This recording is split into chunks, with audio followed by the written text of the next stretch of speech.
बिहार में एसआईआर के बाद राहुल गांधी ने प्रेस कॉन्फ्रेंस कर एक घर में कई वोटर होने का मुद्दा उठाया था। अब इस मामले की गूंज दरभंगा में भी सुनाई देने लगी है। केवटी विधानसभा सीट से संभावित उम्मीदवार अनीसुर रहमान ने प्रेस कॉन्फ्रेंस कर चौंकाने वाला खुलासा किया। उन्होंने बताया कि जांच में कई घरों में असामान्य संख्याओं में वोटरों के नाम दर्ज पाए गए हैं। एक घर में 33 वोटर, एक घर में 38 वोटर, एक घर में 39 वोटर और एक घर में 49 वोटर। उन्होंने तंज कसते हुए कहा, अच्छी बात है कि एक ही घर में माझी, सहनी, साहू, यादव सभी रहते हैं। हिंदू, मुस्लिम, सिख, ईसाई भाई भाई का उदाहरण दिख रहा है। लेकिन सवाल है कि एक ही घर में इतने लोग कैसे हो सकते हैं? या तो यह वोटर लिस्ट में गड़बड़ी है। अनीसुर रहमान ने दोहरे मापदंड का आरोप लगाते हुए कहा, जब तेजस्वी यादव के नाम पर 2 इपिक नंबर की बात आई थी तो बीजेपी चुनाव आयोग और गोदी मीडिया ने खूब हल्ला मचाया था। लेकिन जैसे ही विजय सिन्हा के नाम पर 2 इपिक नंबर का मामला सामने आया, सब चुप हैं। यह दोहरे चरित्र को जनता साफ साफ देख रही है।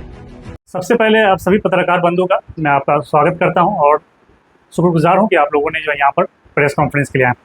फर्स्ट ऑफ ऑल जो है अभी बताना चाहता हूं, जिस तरह से एसआईआर का मामला जो है पूरे हिंदुस्तान में जो है ये गर्म पूरा एकदम हॉट चीज़ बना हुआ है, खासकर बिहार को लेकर, क्योंकि बिहार में इस तरह का अभी सर्वे हुआ था जिसमें कंटिन्यू जो है माननीय राहुल गांधी जी, तेजस्वी यादव जी, सभी अपोजिशन के नेता ये कह रहे थे कि इसमें जो है धांधली हुआ है और इलेक्शन कमीशन बार बार जो है अपना जो है कमियों को दूर करने के लिए नई नई बातें, नई नई चीज़ें प्रोपेगेंडा फैला रहे थे। लेकिन जैसे ही तेजस्वी यादव जी का एपिक नंबर 2 आया, पूरा इलेक्शन कमीशन, पूरी भारतीय जनता पार्टी और जो है गोदी मीडिया, सभी लोगों ने चिल्लाना शुरू कर दिया कि ये दो एपिक कैसे आ गया, 2 एपिक कैसे आ गया।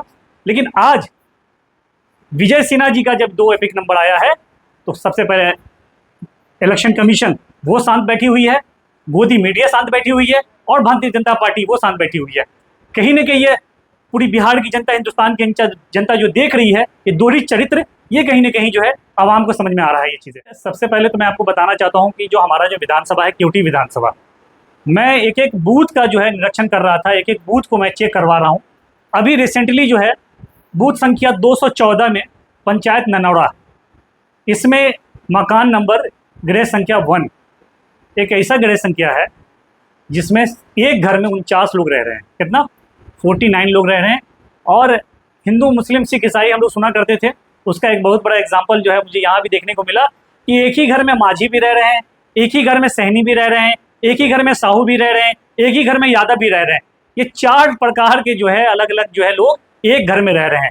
हम तो चाहते भी हैं, राष्ट्रीय जनता दल के लोग चाहते हैं कि हिंदू, मुस्लिम, सिख, ईसाई, माझी जितने लोग हैं सब एक साथ रहें।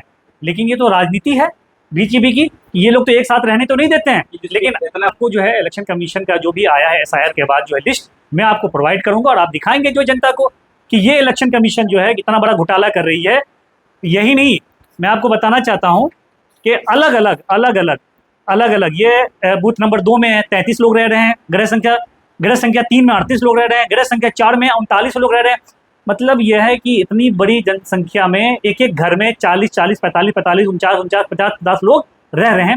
कहीं ना कहीं समझ में आ रहा है कि यही चीज़ें जो है इलेक्शन कमीशन की धांधली अब जो है लोगों की, जनता के बीच के सामने में आ रही है। और हम लोग एक एक बूथ की जानकारी लेकर जो है जनता के बीच में और इलेक्शन कमीशन को देने का मैं बिल्कुल तैयार हूँ। इलेक्शन कमीशन को देने के लिए हमारे पास सूची लिस्ट है, मैं आप मीडिया वाले को भी सब जो है वो लिस्ट हम प्रोवाइड करवाएंगे और आप अपने माध्यम से भी उस चीज़ को आप वेरीफाई करेंगे, देखने को आपको मिल जाएगा कि कितने लोग रह रहे हैं।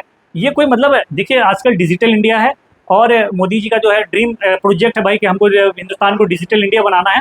तो उस डिजिटल इंडिया में से डिजिटल इंडिया मैंने ढूंढा है। एक घर में 49 लोग रह रहे हैं, एक घर में 33 लोग रह रहे हैं, एक घर में 35 लोग रह रहे हैं, एक घर में 39 लोग रह रहे हैं, ये 4 घर में 200 लोग रह रहे हैं। ये इलेक्शन कमीशन का जो है धांधली है ये।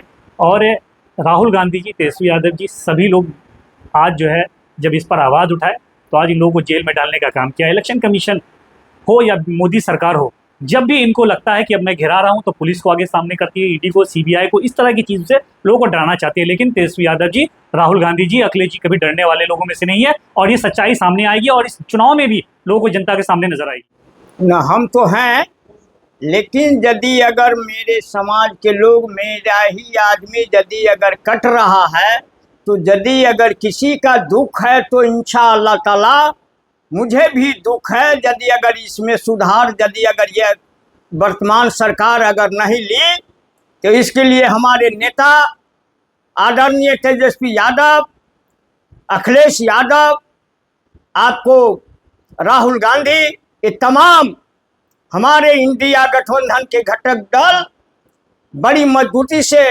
लड़ाई लड़ रहा है और मेरा नेता भी लड़ रहा है। हम लोग उनके साथ हैं।